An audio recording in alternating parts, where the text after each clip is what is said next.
The bass dropped at 3 a.m., rattling windows 3 blocks away.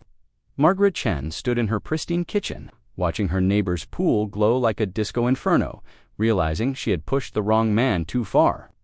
What started as a simple noise, complaint had spiraled into neighborhood warfare, and now, as the underwater speakers pulsed with vengeful rhythm, she understood that some battles you simply cannot win. The first complaint came on a Tuesday morning, delivered with the precision of a legal document and the venom of a woman scorned. Margaret Chen stood on David Rodriguez's doorstep at exactly 7:15 a.m., early enough to be annoying, late enough to avoid accusations of harassment, clutching a manila folder thick with documentation. "Mr. Rodriguez," she began, her voice carrying the authority of someone who'd spent 30 years managing corporate compliance, "we need to discuss your pool situation." David opened the door wider, coffee mug in hand, genuinely puzzled.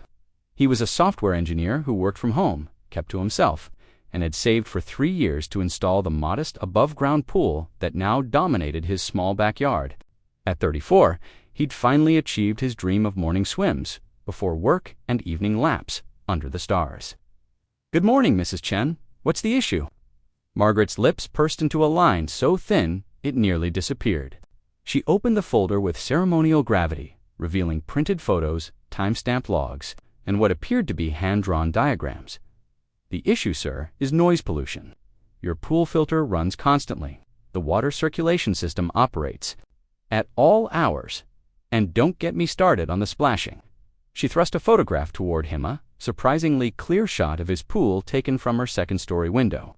"This was taken at 6:47 a.m. yesterday. You were swimming laps, creating excessive noise disturbance during quiet hours." David blinked, processing this information. His pool sat a full 20 feet from the property line, surrounded by his own fence. The filter was a standard model, no louder than a household air conditioner. As for swimming at dawn, he'd always been an early riser, and the community guideline said quiet hours ended at 7 a.m. "Mrs. Chen, I swim for maybe 30 minutes in the morning. The filter is well within noise ordinance levels, and don't lecture me about ordinances." Her voice sharpened like a blade being wheeled. "I've lived in Oakwood Estates for 50 years. I've served on the HOA board for 8. I know what constitutes a disturbance to neighborhood tranquility." Margaret Chen wasn't lying about her credentials. She'd moved to the upscale suburb after her divorce, purchasing the corner house with its commanding view of the cul-de-sac. Over the years, she'd appointed herself the unofficial guardian of property values and community standards. Her garage housed a collection of measuring devices, disable meters, rulers for grass height violations, cameras for documentation. Neighbors had learned to fear the manila folders. "Look," David said, attempting diplomacy, "I understand your concerns. Maybe we can work something out. I could limit my swimming to certain hours, or you could remove the pool entirely." Margaret's smile was razor sharp. "It's an eyesore that negatively impacts surrounding property values. My realtor friend says pools like yours can depress nearby home prices by up to 8%. The suggestion hit David like a physical blow. He'd researched pool installation for months, saved every spare dollar, worked overtime to afford the setup. Swimming wasn't just recreation for him, it was therapy. After his father's death the previous year and a brutal breakup that had left him emotionally drained, those daily laps were the only thing that kept his anxiety manageable. "I'm not removing my pool," he said quietly. Margaret's expression shifted, surprise flickering across her features. Most neighbors capitulated when faced with her combination of authority and persistence. The pool owner on Maple Street had removed his hot tub after 2 visits. The family with the trampoline had relocated it to their side yard after 1 complaint. "Then we have a problem." She closed the folder with a sharp snap. "Because this disturbance will not continue. I've already filed a preliminary complaint with the HOA. Next comes the City Noise Ordinance Division. After that, we involve lawyers." David felt something cold settle in his stomach. Margaret Chen wasn't bluffing. Her reputation for following through on threats was neighborhood legend. She'd once spent 6 months battling a family over their children's basketball hoop, ultimately forcing them to move it from the driveway to the garage. "Mrs. Chen, please, the pool means everything to me. It's not hurting anyone, it's hurting me." Her voice dropped to barely above a whisper. somehow more menacing than shouting. Every morning at dawn, that splashing wakes me up. Every night, that filter hums outside my bedroom window. Do you have any idea what sleep deprivation does to property values? To quality of life? She stepped closer, and David caught the scent of expensive perfume mixed with something else, the metallic temps of obsession. I've spent 15 years creating a perfect neighborhood. Quiet streets, well-maintained lawns, appropriate recreational activities that don't disturb others. Your pool disrupts that harmony, but the noise is minimal to you. Margaret's voice rose sharply. But I have sensitive hearing. I work from home, conducting important conference calls. I entertain clients in my backyard. Your splashing carries. David realized he was dealing with someone for whom compromise wasn't an option. Margaret Chen operated in absolutes. Problems were eliminated, not managed. What if I install additional soundproofing around the filter? Or limit swimming to midday hours? Margaret studied him with the intensity of a scientist examining a particularly interesting specimen. For a moment, David thought he saw something calculating flicker behind her eyes. "Mr. Rodriguez," she said slowly, "you seem like a reasonable person, so let me be crystal clear about your options. Option 1, remove the pool voluntarily, and we forget this conversation ever happened. Option 2, face an escalating series of complaints, inspections, and legal challenges that will cost you far more than pool removal. There's no option 3. Margaret's smile was winter cold. Option 3 is you ignore my reasonable request and discover exactly how much influence a dedicated neighbor can wield. Trust me, you don't want option 3. She turned to leave, then paused at the end of his walkway. You have 1 week to decide, Mr. Rodriguez. After that, I begin formal proceedings. David watched her walk back to her imposing 2-story house, noting how she photographed his pool setup with her phone as she passed. Through her kitchen window, he could see her settling at a desk covered with organized folders, his file, just one among many. That evening, David called his neighbor Jake Morrison, a contractor who lived 3 houses down. She actually threatened you over pool noise. Jake's laugh was incredulous. Man, that's insane. The thing's barely audible from the street. She's serious, Jake. You know her reputation. Yeah, I know it. She got the Hendersons cited for their wind chimes last year. But this is different here, not violating any actual rules. David stared out at his pool, its surface reflecting the setting sun like liquid gold. She said she has influence. What does that mean exactly? Jake's tone grew more serious. Margaret Chen knows people, city inspectors, HOA board members, county officials. She volunteers for everything, donates to the right campaigns. When she wants something investigated, it gets investigated. So what do I do? Don't back down, Jake said firmly. She's counting on you being intimidated. But you've got rights to document everything: her visits, threats, any harassment, and maybe consider installing some security cameras. After hanging up, David sat beside his pool as darkness fell. The filter hummed its quiet rhythm, barely louder than the neighbor's air conditioning unit. He'd done nothing wrong, yet felt like a criminal preparing for siege. He had no idea that Margaret Chen was already 3 steps ahead, sitting at her kitchen table with a fresh manila folder labeled Rodriguez Pool Violation Phase 1, documenting his evening swim times and measuring the exact decibel level of every splash. The war had begun, and only one of them knew they were fighting. But by week's end, when David received his first official citation for non-compliant recreational equipment installation, he realized Margaret Chen had made one crucial miscalculation. She'd picked a fight with someone who had absolutely nothing left to lose.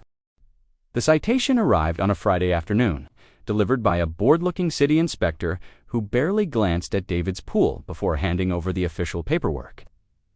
David stood in his doorway, reading the incomprehensible bureaucratic language that somehow transformed his perfectly legal swimming pool into a non-compliant recreational water feature, requiring immediate remediation.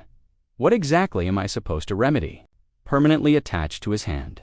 Says here you need proper permits for water circulation systems operating within 50 feet of property boundaries during designated quiet hours. The inspector shrugged. Look, buddy, I just deliver the paper. A number at the bottom. David watched the inspector drive away, then noticed Margaret Chen standing at her living room window. Arms folded, wearing an expression of satisfied vindication. She raised her coffee mug in a mock toast before disappearing. Behind expensive curtains, the fine was $500, with additional daily penalties until compliance was achieved. But the real sting came from the language suggesting his pool installation might not meet current zoning requirements, a claim that could force him into months of expensive legal battles just to keep what he'd legally purchased and installed. After 20 minutes navigating automated menus, he reached Sandra Kellaway, a city clerk who sounded like she'd explained these regulations 1,000 times. Mr. Rodriguez, the complaint alleges your pool equipment operates continuously, creating noise disturbance during quiet hours. The citation requires you to either install additional sound mitigation or restrict operation to approved daytime hours. But the pool filter has to run continuously.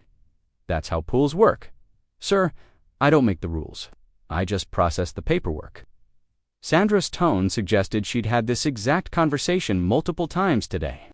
You can contest the citation at a hearing, but that requires a $200 filing fee. And if I lose, then you pay the original fine plus court costs and additional penalties. David hung up, feeling like he'd been dropped into a Kafka novel. His perfectly reasonable pool had somehow become a legal minefield because one neighbor had decided to weaponize city bureaucracy. Over the weekend, 3 more things happened that made David realize Margaret Chen was just getting started. First, on Saturday morning, a different inspector appeared, this one from the county health department, investigating an anonymous complaint about potential groundwater contamination from an improperly installed pool. David spent 2 hours explaining his professional installation, providing receipts, and watching the inspector test water samples that would obviously come back clean. Weird thing is, the inspector confided as he packed up his testing kit, whoever called this and knew a lot of technical details about pool filtration systems. Usually these complaints are pretty general.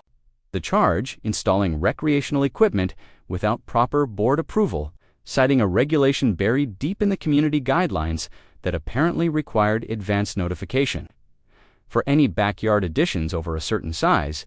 Third, and most disturbing, David's elderly neighbor, Mrs. Patterson, knocked on his door Sunday evening, looking uncomfortable. "David, honey, I'm sorry to bother you, but that Chen woman came by asking questions about your pool. Specifically, she wanted to know if I'd noticed any flooding in my yard or changes in my water pressure since you installed it." Tell her Mrs. Patterson's weathered face showed genuine distress. "I told her the truth that you've been nothing but considerate, and your pool hasn't affected anything."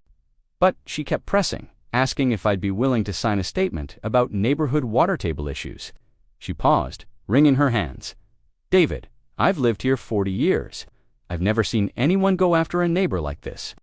David sat in his kitchen staring at the growing pile of official documents. Margaret Chen had managed to mobilize 3 different government agencies in 5 days. Each citation carried financial penalties, but more importantly, they created an official paper trail suggesting he was a problematic neighbor. He was trapped in a bureaucratic spiderweb, and every movement seemed to stick him deeper. Monday morning brought the first small victory. Jake Morrison called with information. "I did some digging on your neighbor," Jake said. "Turns out Margaret Chen has filed 17 formal complaints in the past 3 years. Swimming pools, tree heights, fence violations, unauthorized landscaping. She's got a system."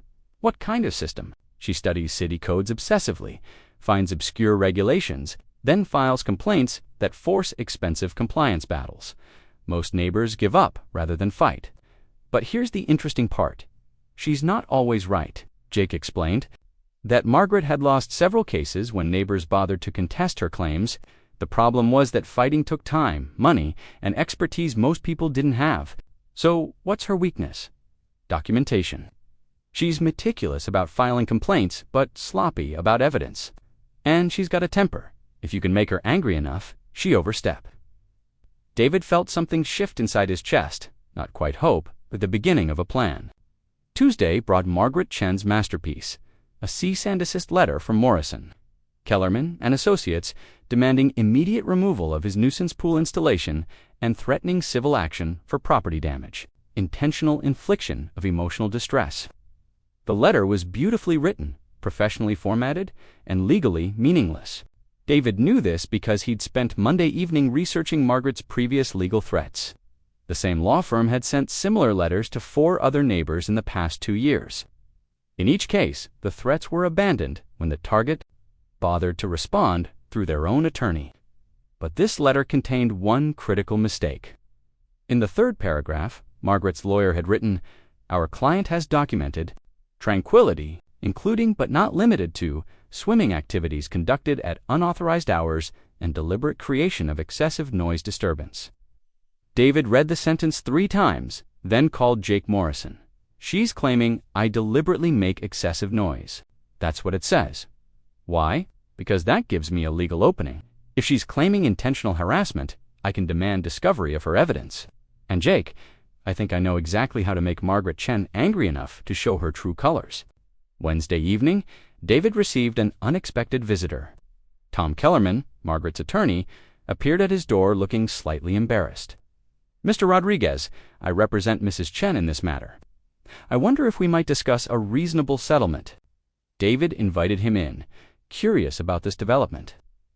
"Look," Kellerman said, settling into David's living room chair, "Mrs. Chen is passionate about neighborhood standards.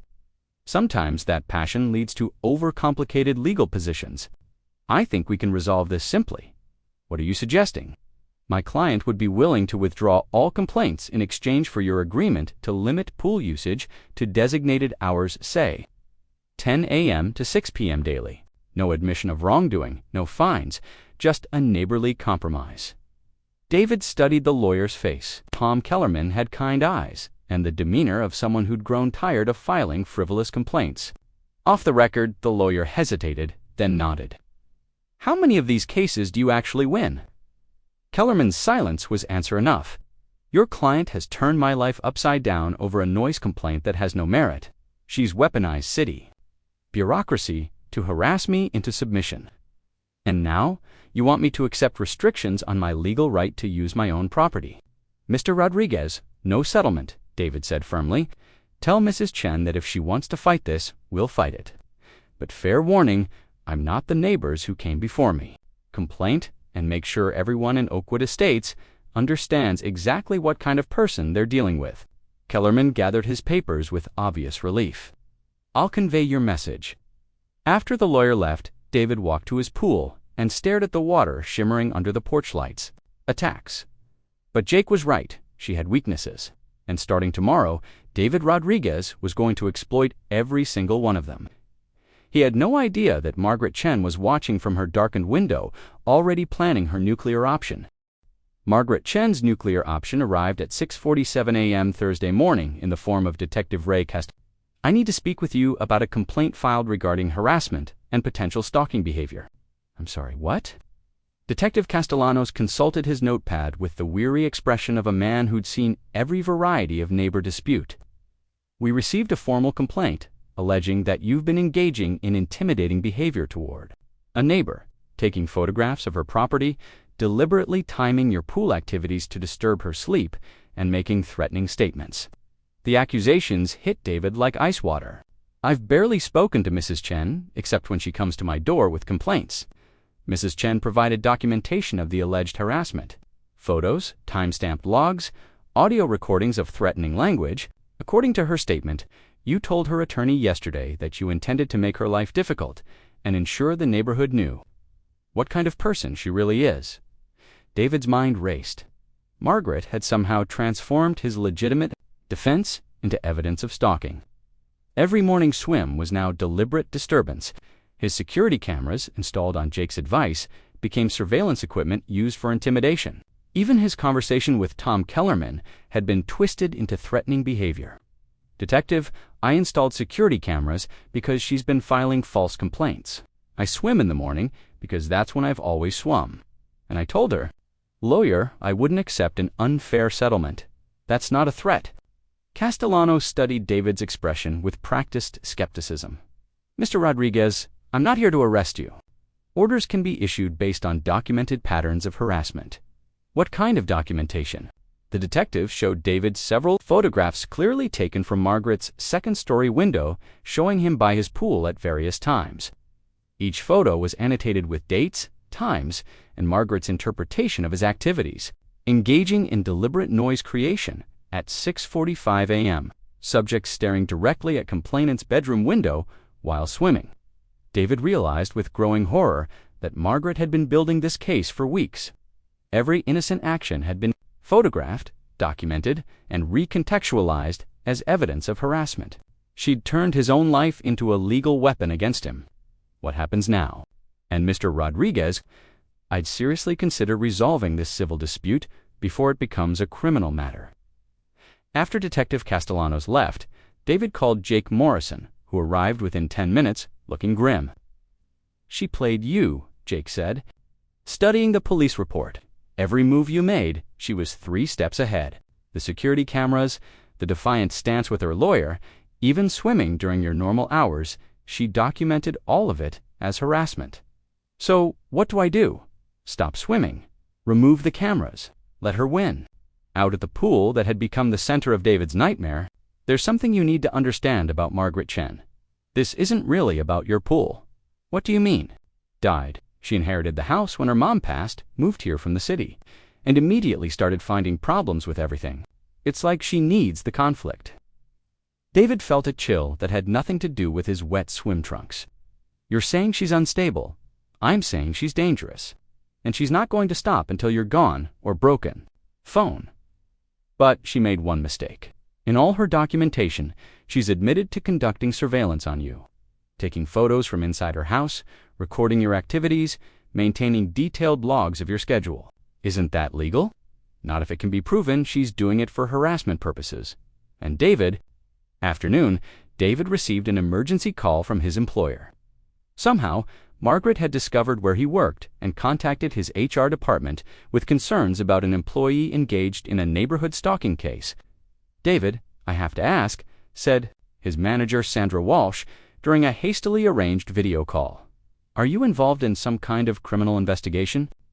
David explained the situation as calmly as possible, but could see Sandra's growing discomfort. Said finally, but until this is resolved, I think you should work from home, just until things settle down.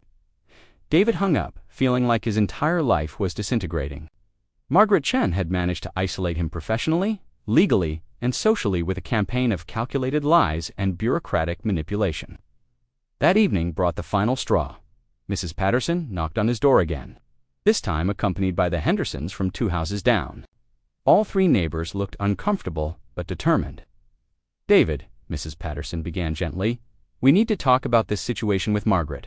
She came to us, Jim Henderson added, said you'd been making threats that she was afraid for her safety. She asked us to sign a petition supporting a restraining order. David's heart sank. And we didn't sign it, Mrs. Patterson said firmly. But David, honey, she's telling everyone in the neighborhood that you're dangerous. She's got photos, police reports, documentation. People are starting to believe her. What she's doing to you isn't right, Henderson continued. But she's making life difficult for everyone who won't take her side. About moving, the new family on Elm Street already keeps their kids inside when you're in your yard.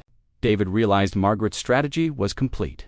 She'd isolated him from potential allies by making supporting him socially costly. Anyone who defended David risked becoming her next target. What do you want me to do? Mrs. Patterson and the Hendersons exchanged glances. Maybe, Mrs. Patterson said softly, it would be better if you just removed the pool, started fresh somewhere else. Margaret wins, but you get your life back. This nightmare, the water reflected the evening sky like a mirror, peaceful and beautiful, and completely innocent of the chaos it had caused.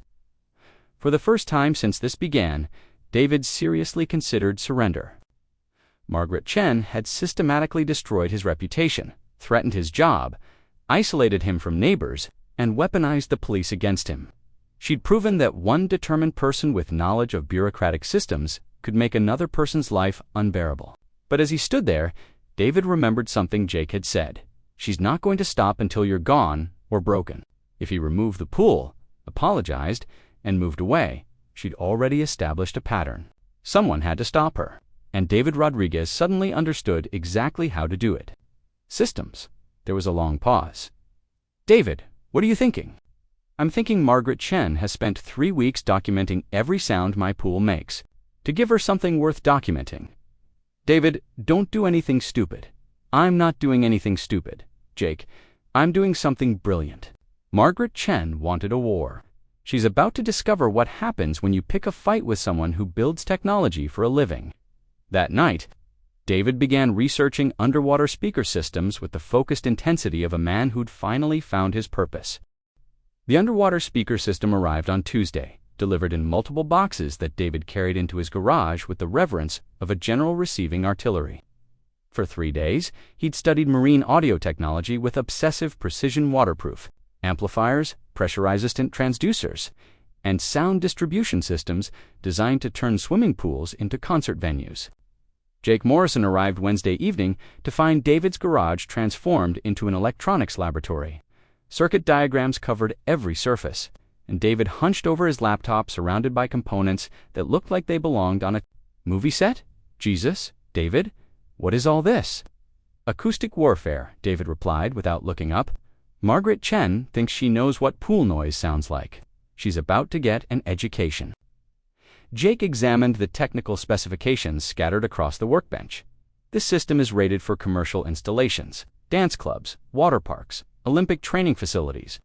Why do you need something this powerful? David finally turned around and Jake was struck by the change in his neighbor's demeanor. The defeated, hunted expression was gone, replaced by something focused and slightly terrifying, because Margaret documented that my normal swimming creates noise disturbance. She has audio recordings proving my pool is too loud, so I'm going to give her legitimate evidence to support her claims. David, if you crank up pool speakers, you'll disturb the entire neighborhood, will I? David pulled up a city ordinance document on his laptop, because I spent all weekend reading municipal noise regulations. Margaret's complaints were based on quiet hours, 7 p.m. to 7 a.m. weekdays, 8 p.m. to 8 a.m. weekends. But those restrictions don't apply to occasional events with proper notification. Jake studied the screen, beginning to understand David's strategy. You're planning to throw a party? I'm planning to throw the most legally compliant, properly documented, thoroughly justified pool party in Oakwood Estates history. David's smile was coldly satisfied, complete with advanced neighbor notification, sound permits, and professional DJ services. A DJ, Marcus Williams. He runs sound for wedding receptions and corporate events, also happens to specialize in aquatic venues. David showed Jake a professional website featuring underwater lighting effects and pool-based entertainment systems. Marcus is very excited about this project, says he's never had a client request maximum legal volume optimization. Jake sat down heavily on a work stool. You realize this will make things worse with Margaret. Jake, things can't get worse with Margaret. She's already filed false police reports, tried to get me fired, and turned half the neighborhood against me. What's she going to do? Complain that I'm throwing a loud party? Good, that's exactly what I want her to do. David pulled out Margaret's original complaint folder, now supplemented with every document she'd filed since. Look at her pattern. Every complaint is about noise during quiet hours, splashing at dawn, filter operation at night, disturbance of neighborhood tranquility. She's built her entire case around the argument that any pool noise is excessive, right? But if I throw one massively loud, completely legal party, Margaret's going to lose her mind. She file complaints, make demands, probably call the police.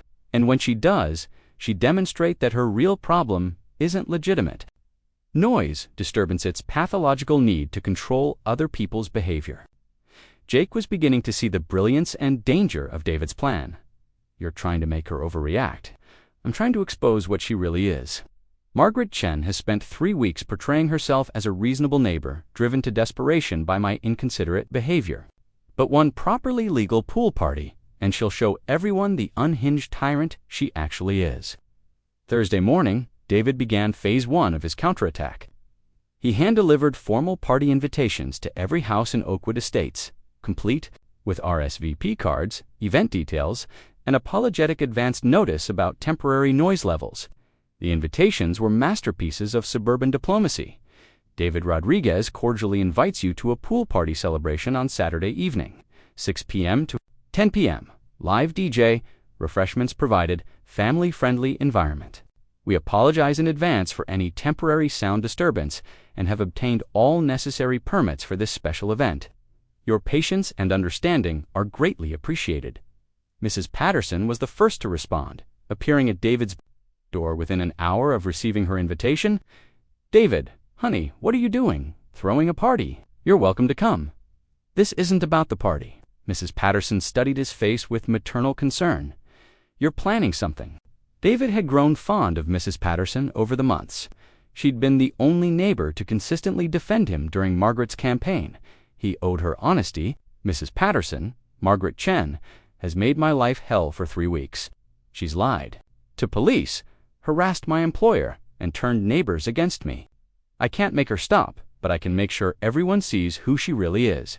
By throwing a loud party, by exercising my legal rights in a way that will force Margaret to reveal her true nature. When she comes unglued over one night of legitimate celebration, people will finally understand what I've been dealing with." Mrs. Patterson was quiet for a long moment. "And if your plan backfires, if people decide you're the problem, then at least I'll go down fighting instead of surrendering to a bully." Friday brought responses from across the neighborhood. Jake Morrison, RSVPD, yes, bringing his family. The Hendersons declined, but included a note saying they understood and supported David's right to celebrate. The new family on Elm Street tentatively accepted, curious about meeting neighbors. Margaret Chen's response arrived via certified mail. "Mr. Rodriguez, your planned celebration constitutes deliberate harassment and intentional infliction of emotional distress. Any noise event will be documented as evidence of your ongoing campaign of intimidation." David taped Margaret's letter to his refrigerator next to his sound permits and DJ contract, let her threaten legal action. After Saturday night, everyone would know exactly what kind of person made threats over a neighbor's pool party. Saturday afternoon, Marcus Williams arrived with 2 assistants and enough audio equipment to power a small concert. David watched from his kitchen window as neighbors gathered to observe the setup process. Underwater speakers were positioned at precise intervals around the pool. Amplifiers were connected to a sophisticated mixing board. Lights were installed both above and below the water surface. "How loud can this system go?" David asked Marcus during the sound check. "City permits allow up to 85 decibels for residential events, measured at property lines. This setup can hit that limit without straining." Marcus grinned. "Want me to?" "Demonstrate." At 3 p.m., Marcus triggered a test sequence. The opening bass line of a dance track erupted from the pool with such intensity that David felt it in his chest. Water danced across the surface in synchronized ripples. The sound was immense, primal, undeniably awesome, and completely, totally, absolutely legal. From her second-story window, Margaret Chen watched the sound check with an expression of pure fury. David saw her taking photographs, probably documenting evidence for Monday's inevitable complaints. Perfect. At 5:45 p.m. As the first guests arrived, David received an unexpected visitor. Detective Castellanos appeared at his front door, looking resigned. "Mr. Rodriguez, we've received multiple calls about excessive noise." David checked his watch. "Detective, my party doesn't start for 15 minutes. The noise ordinance allows residential events until 10 p.m. on weekends. I have all the proper permits." Castellanos studied the professional DJ setup, the gathered neighbors, the completely legal celebration. "Mrs. Chen called 3 times in the past hour. She's claiming you're violating the restraining order by deliberately harassing her." "There's no restraining order, and I'm not harassing anyone in hosting a pool party." The detective looked like a man trapped between an unstoppable force and an immovable object. "Just keep it reasonable, okay?" As Castellanos drove away, David felt the first surge of genuine satisfaction he'd experienced in weeks. Margaret Chen was already overreacting, and the party hadn't even started. At exactly 6 p.m., Marcus Williams dropped the opening track. The bass hit like thunder, rolling across Oakwood Estates with magnificent, terrible power. Underwater speakers transformed David's modest pool into a liquid dance floor, where sound became visible in cascading waves of water and light. Neighbors emerged from their houses, drawn by curiosity and the sheer spectacle of professional pool entertainment. Children jumped in the water, laughing, as music surrounded them. Adults gathered with drinks, marveling at the technical setup. And from her darkened window, Margaret Chen watched her perfect neighborhood transform into something she couldn't control, her fury building toward the explosion that would finally reveal her true nature to everyone.